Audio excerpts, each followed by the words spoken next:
I'm Nuttylamb and you're watching the world of esports, and I'm bringing you some Halo 4 gameplay. Now today I wanted to talk about the future of video games, not specifically the games themselves or the platforms we play them on, but how we're going to be acquiring them.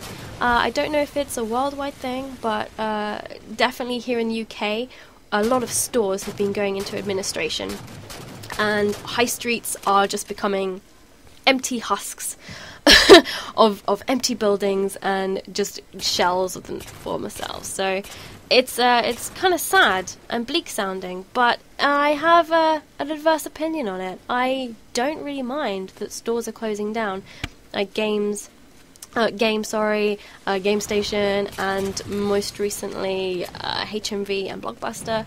I kind of don't mind. It's not a big deal for me. I welcome it, on the other hand. So I am all in favour of online buying of games, whether it be direct downloads or CDs, discs, that kind of thing. I'm happy for it, and I think that it would be a great benefit for games as a whole if most of them were bought and sold as online, solely online. So I might as well just share my pros and cons for sole online sales of games.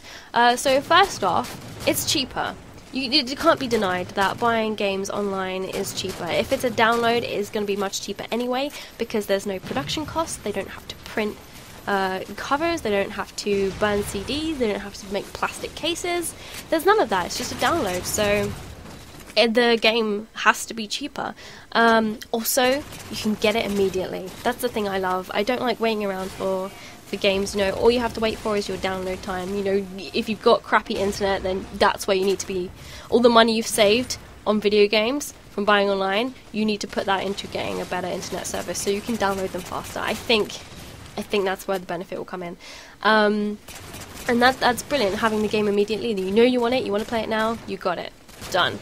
And also, in my opinion, I think that games could become even better creative-wise, because there's less production costs, obviously. So developers, smaller developers specifically, can put more money investing into developers and development and all of that kind of thing, because they have it saved.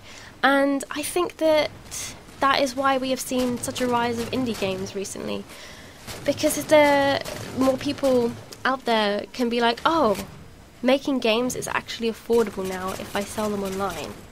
Or if it's a free-to-play game, then, you know, microtransactions is where they'll make their money. And I think that can benefit gaming a lot more in terms of creativity. Some of the really big game developers have been destroying some titles that I've been looking forward to, and then I don't want to name names, but EA, excuse me, took on some games that, you know, I saw the trailers and they looked amazing, and then EA got its death grip around it and sucked the life out of it, and it looks terrible. So I think by, you know, encouraging more people to create games, the games themselves, the content will be much better, much more interesting, and much more fun. Now, in the case of buying CDs themselves online, I'm also still for that, rather than going to the shop and buying your CDs or discs for your game. I mean, yeah, you do have to wait for it to be delivered, but at the same time, you don't have to go outside and deal with people. Not that people are bad, but shopping people sometimes are crazy, and I dislike it. When I'm in a shop, if I know what I want, I will just go there. I just want to get the thing, go to the checkout, and leave. But there's always buggies, women with buggies, and people that walk slowly, and then they get in your way, and then they get angry because they bumped into you, and then they blame you, and it's just not fun. And then there's queuing. I hate queuing. As an English person, I feel I'm qualified to the max in the skills needed for queuing, but it's a trait I really hate. I hate that I can queue so well. Ugh, queues, not fun. But in the case of if you're buying a game online for delivery of a disc, you can, you know, just plan ahead. If you want to be playing that weekend, you order that game 2 or 3 days before. Done. Now, to keep this balanced, I'm going to go through the cons of shops going into administration and there not being game stores in the real world. Now, the first one is obviously job losses. Those people aren't going to have jobs to go to because the shop's not there. However, I think that there's a lot of opportunities for, working from home online.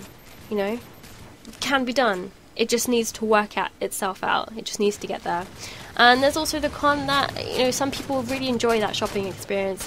I have already expressed my dislike for it, but some people do like it. So, of course, those are the only cons I can see for games solely being sold online.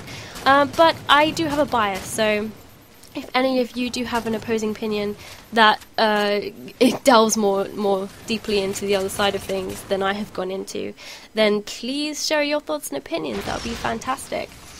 Anyway, I'm going to leave you with that. I'm going to go to Steam, check out the sales, and spend all my hard-earned cash. Thank you so much for listening. I hope you have enjoyed. Have a lovely day. I'll speak to you all again next time. Bye-bye!